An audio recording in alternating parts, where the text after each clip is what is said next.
اب جو پڑوسیوں کے ساتھ جو اچھا سلوک ہے نا، اس کا یہ اسلام کا ایک بہت بڑا حصہ ہے، کیونکہ اسلام کا ایک کانسیپٹ ہے کہ وہ انسان کو صرف انڈیویجولی نہیں دیکھتا، تنہا نہیں دیکھتا، وہ سوسائٹی کو بھی ایز اے ہول دیکھتا ہے، سوسائٹی کو بھی پوری طور سے دیکھتا ہے۔ تو یہاں پہ یہ بات ہے کہ جب میں کسی سے جس طرح کا رویہ رکھتی ہوں، جس طرح کا اخلاق رکھتی ہوں، وہ ایٹ دا اینڈ سوسائٹی کا بھی رویہ اور اخلاق ہوتا ہے، وہ سوسائٹی پہ بھی اثر ڈالتا ہے۔ اگر میں ایسا نہیں ہو سکتا کہ میں اپنے پڑوسی کے ساتھ اچھا سلوک کر رہی ہوں، اس کے ساتھ اچھا رویہ رکھ رہی ہوں اور اس کا اثر سوسائٹی پہ نہیں پڑ رہا ہے، یا میں برا سلوک کرتی ہوں یا اچھا رویہ نہیں رکھتی ہوں، تو اس کا بھی افیکٹ سوسائٹی پہ اتنا ہی پڑے گا۔ لیکن بہرحال اگر اس آیت کو ہم دیکھتے ہیں یہاں پہ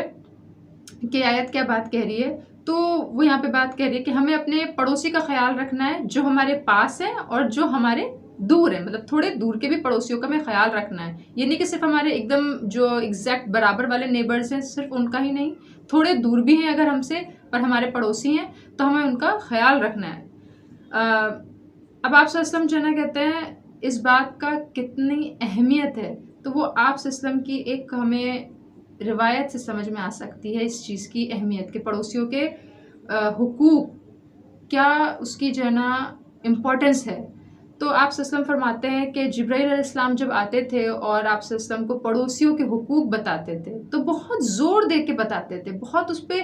فوکس کر کے بتاتے تھے، کہ یہاں تک کہ آپ صلی اللہ علیہ وسلم کہتے ہیں کہ مجھے ایسا لگنے لگا کہ ایسا نہ ہو کہ ایک وقت آئے جب ہم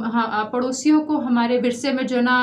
حق کا حکم دے دیا جائے کہ وہ بھی وراثت کے حقدار ہیں۔ اتنی زیادہ امپورٹنس ہے ان کو دی جاتی تھی، اتنا سمجھایا جاتا تھا۔ تو ایک جو سماج ہوتا ہے اس کو بہتر چلانے کے لیے یہ بہت ضروری ہوتا ہے کہ جو اس کے افراد جو اس میں جو نا کہتے ہیں انڈیویجولز رہتے ہیں وہ آپس میں بہت ہی ہارمنی کے ساتھ بہت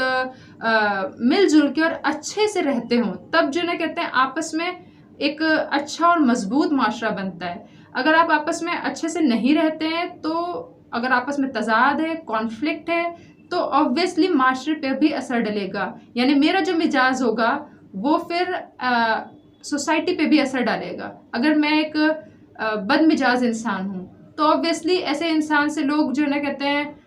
دور رہتے ہیں، بدگمانیاں بھی ہوتی ہیں اور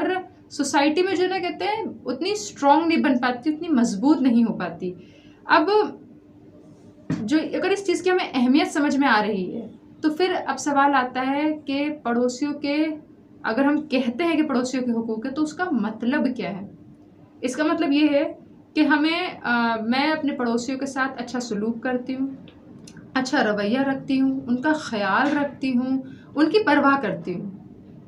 جیسے اگر میرے گھر مہمان آئے ہیں تو میں اس چیز کا خیال رکھوں گی کہ میرے مہمانوں سے میرے پڑوسیوں کو تکلیف نہ ہو، اور اسی کے اپوزٹ اگر میرے پڑوسی کے گھر مہمان آئے ہیں تو میں اس چیز کا خیال رکھوں گی کہ میں تھوڑا سا لینینٹ ہو جاؤں، تھوڑا سی نرمی برتوں، تھوڑا سا لحاظ رکھوں کہ ان کے گھر مہمان ہے، شور آ رہا ہے، جو بھی ہے تو میں اس کا لحاظ رکھ سکتی ہوں۔ یا ہمارے گھر میں بچے ہیں، وہ شور کرتے ہیں یا ان سے ڈسٹربنس ہو سکتا ہے تو میں اس کا خیال رکھوں کہ اتنا ڈسٹربنس نہ ہو کہ وہ پریشان ہوں، یا اگر ان کے گھر میں بچے ہیں تو پھر میں اس چیز کا کنسیڈریشن رکھوں کہ ہاں آبویسلی بچے ہیں، وہ شرارت کریں گے، وہاں سے شور آئے گا، یا بیمار ہیں تو اسی طرح سے جیسے ہر سچویشن میں آپ ان کے پوائنٹ آف ویو سے سوچنے کی کوشش کریں گے، اور اگر ان کے ساتھ اچھا سلوک کرنے کی کوشش کریں گے۔ اب ہم اس چیز پہ ایک بہت ہی اچھی بات ہے جو مجھے یاد آئی ہے کہ بہت سی ایسے جو ہے نا کہتے ہیں قصے ہیں ہمارے صحابہ کے، ہمارے اسلاف کے، ہمارے بزرگوں کے، کہ جہاں ہمیں پتہ چلتا ہے کہ کسی کے پڑوسی اتنا اچھا تھا کہ اس کی وجہ سے کوئی دوسرا اسلام لے آیا، اسلام قبول کر لیتا ہے۔ ایک واقعہ ہے جو روایت ہے عبداللہ ابن مبارک سے کہ ان کا جو پڑوسی تھا وہ گھر بیچنے جا رہا تھا اپنا، تو وہ ایک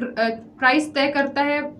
سامنے والا جو خریدنے آتا ہے وہ ایک پرائز بتاتا ہے اس کو، لیکن جو ان کا پڑوسی ہوتا ہے وہ اس کی دگنا پرائز جو ہے نا رکھتا ہے سامنے۔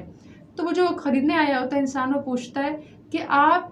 جو اس کا پرائز ہے اس سے ڈبل ریٹ مجھ سے کیوں لے رہے ہیں؟ تو انہوں نے کہا کہ گھر تو میں آپ کو آدھی قیمت میں دے رہا ہوں اور آدھی قیمت میں آپ کو اپنا پڑوسی ہونے کا حق دے رہا ہوں، یعنی میں اس انسان کا جو پڑوسی ہونے کے مجھے حقوق حاصل تھے وہ میں آپ کو آدھے پیسوں میں بیچ رہا ہوں۔ اور یہ کتنی زبردست بات ہے کہ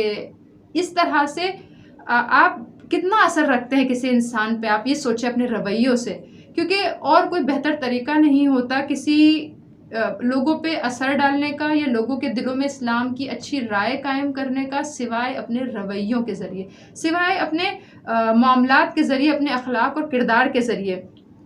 کیونکہ جب میں ایک اچھی پڑوسی ہوں، میں وہ ہوں جو کسی کو نقصان نہیں پہنچاتی، میں وہ ہوں جس کا مزاج اچھا ہے، میں گھل مل کے رہتی ہوں، میں لوگوں کی پرواہ کرتی ہوں، میں پریشان نہیں کرتی ہوں انہیں، میں ان کا خیال رکھتی ہوں. تو ایک وقت آئے گا جب وہ سوچیں گے کہ یہ میرے باقی پڑوسیوں سے الگ کیوں ہیں، ایسا کیا ہے. اور صرف اپنے پڑوسی کے لیے نہیں، میں سوسائٹی کے لیے بھی، میں سوسائٹی میں بھی کنٹریبیوٹ کرتی ہوں، میں سوسائٹی کا بھی خیال رکھتی ہوں. تو ایک ٹائم آتا ہے جب لوگ اپنے میں سوال کرتے ہیں، پھر کہیں آپ سے بھی سوال کرتے ہیں کہ کیا چیز ہے جو اس چیز پہ ہمیں اکساتی ہے، کیا ہماری بنیاد کیا ہے، کس وجہ سے ہم اس طرح کے انسان ہیں. اور یہ چیز انسانوں پہ بہت اثر ڈالتی ہے. تو یہ جو چھوٹی چھوٹی صفتیں ہیں جو ہم قرآن سے نکال رہے ہیں، ان کو کبھی اگنور نہیں کرنا ہے، کیونکہ یہ وہ صفت ہے جو انسان کو تبدیل کر دیتی ہے، با اثر بنا دیتی ہے، اور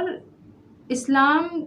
کی صحیح پہچان، اسلام کی صحیح انفارمیشن لوگوں تک پہنچاتی ہے. تو اللہ سبحانہ وتعالیٰ سے دعا ہے کہ ہمیں ایک بہترین پڑوسی بنا دے، وہ جو اپنے پڑوسیوں کا خیال رکھتا ہے، نہ کہ ان کو پریشان کرتا ہو، انہیں تنگ کرتا ہو. ہم ایسا نمونہ بن جائیں جہاں ہمیں دیکھ کے لوگ اسلام کو جاننے کی کوشش کریں اور ان تک صحیح اسلام پہنچ سکے. آمین. وآخر دعوانا الحمدللہ رب العالمین. آپ رحمت سراپا سراپا کرم، آپ کی خاک پا رش کے جاہو حشم، سید الانبیاء